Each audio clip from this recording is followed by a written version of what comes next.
yang perlu teman-teman persiapkan dari sekarang untuk jawaban uraian yang kira-kira bakal teman-teman jawab di UTBK nanti ya. Assalamualaikum warahmatullahi wabarakatuh. Apa kabar teman-teman guru sekalian, calon guru profesional tahun 2024, PPG guru tertentu atau PPG piloting 2024. Baik, pada kesempatan kali ini kita akan bahas mengenai persiapan studi kasus untuk UK PPG tahun 2024 ini. Nah, teman-teman, ini agak ambigu juga. Apakah kita harus membuat studi kasus atau tidak ya? Karena di tahun-tahun yang lalu PPG dalam jabatan itu tahun 2023 itu harus diwajibkan mengunggah studi kasus di LMS mereka ya. Nah, sekarang di PPG guru tertentu atau PPG piloting, apakah kita juga harus membuat studi kasus yang lengkap ya? Studi kasus itu harus lengkap ya. Dia sama dengan PTK, sama dengan best practice di PPG Daljab tahun lalu, di mana di dalamnya ada lengkap sekali, ada daftar isi, mulai identitas, daftar isi, kemudian bab 1, di bab 1 ada pendahuluan, kemudian di bab 2 analisis masalah, di bab 3 ada alternatif solusi, kemudian ada kesimpulan ya, atau refleksi di sana. Nah, sekarang di PPG piloting ini atau guru tertentu di UK PPG nanti itu tidak wajib ya, tidak wajib membuat studi kasus seperti PPG sebelumnya, tapi harus mempersiapkan satu studi kasus untuk persiapan ujian nanti di UTBK, karena di tahun ini di PPG guru tertentu itu tidak lagi mengupload studi kasus yang utuh, tapi kita diminta untuk mengisi refleksi studi kasus di ujian tertulis nanti di UTBK nanti, ketika kita ujian, dan waktunya itu 30 menit untuk mengisi refleksi. Dan pengisian refleksi itu ada 4 pertanyaan nanti yang akan kita isi. Kemudian di sosial media Facebook maupun YouTube itu banyak berseliweran orang jual studi kasus. Jadi jangan beli ya. Bukan saya mengurangi rezekinya orang, tapi saran saya jangan beli, karena kalau teman-teman beli studi kasus itu dia berbentuk utuh, padahal kita tidak wajib mengunggah studi kasus itu dalam bentuk utuh. Nah, yang diminta juga kan bukan hasil orang lain, tapi masalah kita sendiri yang terjadi di lingkungan sekolah kita, di kelas kita, begitu teman-teman. Nah, yang perlu teman-teman siapkan sekarang adalah menyiapkan refleksi itu sendiri, menyiapkan refleksi untuk uraian teman-teman nanti di Facebook maupun di sosial media lainnya. Banyak juga dibagikan mengenai 4 pertanyaan ini, tapi mereka punya kasus yang berbeda ya. Mereka punya kasus yang berbeda. Kalau kasus yang berbeda, otomatis akan susah teman-teman nanti mengingat. Teman-teman nanti akan dipaksa menghafal ya. Tapi kalau berdasarkan kasus yang terjadi di sekolah teman-teman itu akan lebih mudah, dan teman-teman akan enten nanti menjawab pada tes uraian UTBK nanti ya. Ini saya perlihatkan contoh yang perlu teman-teman persiapkan dari sekarang untuk jawaban uraian yang kira-kira bakal teman-teman jawab di UTBK nanti ya. Silahkan teman-teman simak. Nah, ini ada studi kasus, beberapa studi kasus yang saya lihat ya. Jadi seperti ini yang teman-teman siapkan mulai dari sekarang ya. Saya perlihatkan dulu, ini studi kasus mengenai pendidikan inklusif ya. Berkebutuhan khusus, 500 kata pendidikan inklusif. Nah, ini sebenarnya 500 kata ini teman-teman itu maksimal ya pada saat tes uraian nanti di UTBK. Jadi tidak boleh lewat dari 500. Boleh di bawahnya ya, namanya maksimal ya. Kecuali kalau minimal 500. Nah, ini banyak yang salah paham, banyak yang salah kaprah bahwa ujiannya itu studi kasusnya minimal 500. Tidak ya, maksimal. Berarti teman-teman bisa buat 200 lebih. Teman-teman bisa buat 300 kata lebih, atau teman-teman bisa persiapkan 500 kata pas, itu lebih bagus lagi. Tapi saya sarankan teman-teman menyiapkan ini ya, menyiapkan yang 300 sampai 400 kata lebih untuk persiapan tes uraiannya nanti. Nah, ini ada contoh. Teman-teman kalau mau contohnya bisa berkomentar, nanti saya kasih linknya untuk teman-teman lihat ya. Nah, ini ada studi kasusnya mengenai berkebutuhan khusus ya. Nah, ini dia masalahnya, masalah yang dia hadapi di awal tahun ajaran baru. Saya menerima anak pindahan dari luar kota dengan keadaan seorang murid yang memiliki gangguan spektrum autisme. Jadi langsung ya, jadi refleksi ini langsung saja to the point, apa masalahnya ya. Autisme atau ASD, dan bergabung di kelas 5 SD di sekolah saya. Dia memiliki kesulitan dalam berkomunikasi dan interaksi sosial, serta membutuhkan dukungan yang khusus dalam pembelajaran. Sebagai guru kelas, saya ingin memastikan bahwa anak tersebut dapat belajar dengan efektif dan merasa diterima di lingkungan sekolah. Seperti itu, Bapak Ibu. Nah, ini ada apa upaya yang teman-teman lakukan. Ini yang dia lakukan. Yang pertama itu adalah adaptasi media pembelajaran. Itu upayanya untuk membantu anak autisme ini ya. Ya. Kemudian yang kedua adalah, saya ringkas-ringkas saja ya teman-teman.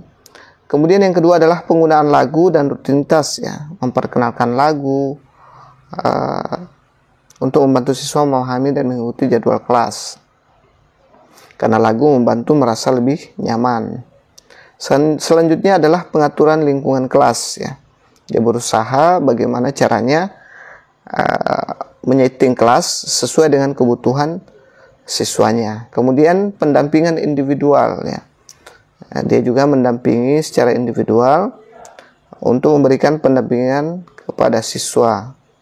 Selanjutnya ada kolaborasi dengan terapis ya. Dia juga melanjutkan terapi perilaku, terapi okupasi ya, dan terapi bicara untuk siswa. Nah, ada pun hasilnya, ini dia hasil dari upaya saya, yaitu peningkatan komunikasi. Jadi anak tadi ini yang kurang lancar dalam berkomunikasi, dia meningkat cara berkomunikasinya. Kemudian yang kedua, dia nyaman ya, dia tidak merasa terpinggirkan oleh siswa-siswa lainnya. Dia lebih nyaman, lebih aktif mengikuti kegiatan kelas. Kemudian dia beradaptasi dengan baik ya, lebih efektif. Kemudian dukungan individu yang optimal, perkembangan keterampilan hidup. Jadi dia sangat berkembang dengan adanya upaya yang dilakukan tadi ya. Kemudian yang terakhir ada pengalaman berharga yang bisa dipetik atau pengalaman bermakna ya. Yang pertama, pentingnya fleksibilitas dalam adaptasi media pembelajaran dan lingkungan kelas ya. Kemudian yang kedua, kolaborasi yang efektif, kerjasama antara guru, GPK, terapis, dan orang tua. Penting dalam mendukung perkembangan murid berkebutuhan khusus. Komunikasi yang baik dan kolaborasi yang efektif dapat membantu menciptakan lingkungan belajar yang inklusif dan mendukung. Selanjutnya ada yang ketiga, pentingnya dukungan sosial, dukungan dari teman sekelas, dan lingkungan inklusif yang sangat penting untuk membantu murid berkebutuhan khusus merasa diterima dan berpartisipasi aktif dalam kegiatan kelas. Nah, ini dia contoh dari refleksi studi kasus. Jadi Bapak Ibu guru tidak perlu lagi menulis dengan baik, menulis pendahuluan, cukup melakukan refleksi studi kasus baik yang sudah teman-teman alami ataupun teman-teman ingin melakukan studi kasus baru, bisa juga selama proses PPG ini. Mumpung masih lama ya, jadi persiapkan, buatlah seperti ini teman-teman. Ada lagi contoh yang satu, dia terkait pembelajaran berdiferensiasi ya. Ini dia, ini permasalahan yang pernah saya hadapi. Sebagai seorang guru, saya pernah menghadapi permasalahan dan melaksanakan pembelajaran berdiferensiasi di kelas rendah. Salah satu masalah utamanya adalah adanya perbedaan kemampuan yang signifikan. Nah, sangat mudah ya teman-teman. Selanjutnya, apa upaya yang dilakukan untuk menyelesaikan masalah yang dihadapi ini? Nah, yang kedua itu adalah dia yang pertama mengidentifikasi kebutuhan murid ya, dengan melakukan asesmen awal untuk mengetahui kemampuan dan kebutuhan setiap murid ya. Selanjutnya ada pendampingan individu yang dilakukan. Di sini dia memberikan dampingan kepada murid yang cenderung pasif dan enggan berbicara ya. Dia menggunakan pertanyaan pemantik untuk membantu mereka menyusun cerita atau pendapat yang akan disampaikan. Misalnya saya bertanya dengan pengalaman menarik yang pernah mereka alami dan bagaimana perasaan mereka saat itu. Kemudian ada diferensiasi konten dan proses. Nah, ini kan terkait dengan pembelajaran berdiferensiasi. Ada yang namanya diferensiasi konten, proses, dan ada juga biasanya dilakukan diferensiasi tugas ya. Tugasnya nanti juga bisa berbeda sesuai dengan kebutuhan peserta didik. Dan yang terakhir yang dia lakukan adalah menggunakan media yang bervariasi. Dia kadang menggunakan video, dia juga kadang menggunakan alat peraga sederhana ya, yang bisa menarik minat siswa dalam belajar. Selanjutnya, setelah upaya dilakukan, ada yang namanya hasil dari upaya yang telah dilakukan. Nah, ini dia hasilnya. Hasil dari upaya tersebut cukup memuaskan. Murid yang sebelumnya pasif mulai menunjukkan peningkatan dalam partisipasi dan keberanian untuk berbicara. Mereka lebih percaya diri dalam menyampaikan pendapat dan ide mereka. Murid yang memerlukan bimbingan juga menunjukkan peningkatan pemahaman terhadap materi yang diajarkan. Selain itu, murid yang sudah mahir merasa lebih tertantang dan termotivasi dengan tugas tambahan yang diberikan. Selanjutnya, setelah hasil, ada lagi pengalaman berharga yang bisa teman-teman petik. Nah, dari refleksi studi kasus ini yang terakhir ya. Ini contoh pengalaman berharga. Kalau tadi dia bagi beberapa poin, ada 3 poin yang pembelajaran inklusif itu. Kalau yang ini dia tidak membagi beberapa poin, tapi menulis lumayan panjang pengalaman bermakna. Saya bacakan untuk teman-teman bisa simak dengan baik, mengerti dengan baik. Pengalaman berharga yang bisa saya petik dari menyelesaikan permasalahan ini adalah pentingnya memahami kebutuhan individu setiap murid dan memberikan pendamping yang sesuai. Pembelajaran berdiferensiasi membantu saya menciptakan lingkungan belajar yang inklusif dan mendukung perkembangan setiap murid sesuai dengan kebutuhan mereka. Berdasarkan asesmen awal pembelajaran, saya memperoleh data karakteristik peserta didik untuk dijadikan dasar variasi aktivitas pembelajaran di kelas. Saya menciptakan suasana belajar yang gembira, menarik, aman, dan bebas dari perundungan, serta menggunakan berbagai variasi metode dengan mempertimbangkan aspirasi dari peserta didik seperti menggunakan papan permainan atau game dalam kegiatan belajar di kelas ya. Jadi sepotong saja yang saya baca ya, mengingat durasi teman-teman. Nah, ini contoh pengalaman bermakna atau berharga yang bisa dia petik dari masalah ya. Hanya 4 poin ya.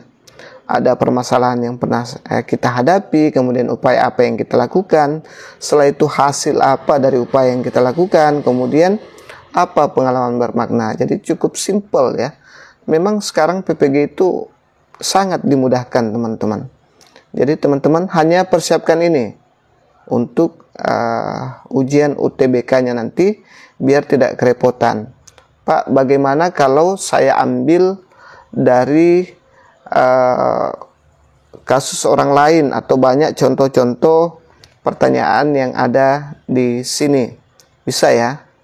Bisa, tapi akan susah teman-teman nanti untuk menjiwai atau menghafal karena itu bukan kasusnya teman-teman. Jadi berdasarkan kasus saja, buat saja seperti ini. Saya pikir ini sangat mudah Bapak Ibu Guru. Yang mau nanti saya sertakan linknya di video, di kolom komentar ya, atau di deskripsi video. Kemudian dari mana kita mendapatkan pertanyaan-pertanyaan ini? Pertanyaan ini sudah ada di Juknis atau petunjuk teknis pelaksanaan ujian. Nah, ini dia yang sudah saya baca barusan, bahwa ada 2 tes tertulis nanti yang teman-teman akan lakukan. Yang pertama adalah tes objektif berupa tes pengetahuan pedagogical content knowledge (PCK) dan situational judgment test (SJT). Kalau soal ini itu sama dengan PPG tahun lalu ya teman-teman. Teman-teman bisa buka-buka soal-soal saya. Seminggu lalu juga saya sudah perbaharui untuk konten PCK. Terdiri dari soal pilihan ganda sederhana dan pilihan ganda kompleks. Untuk tes objektif sudah saya jelaskan di video saya minggu lalu.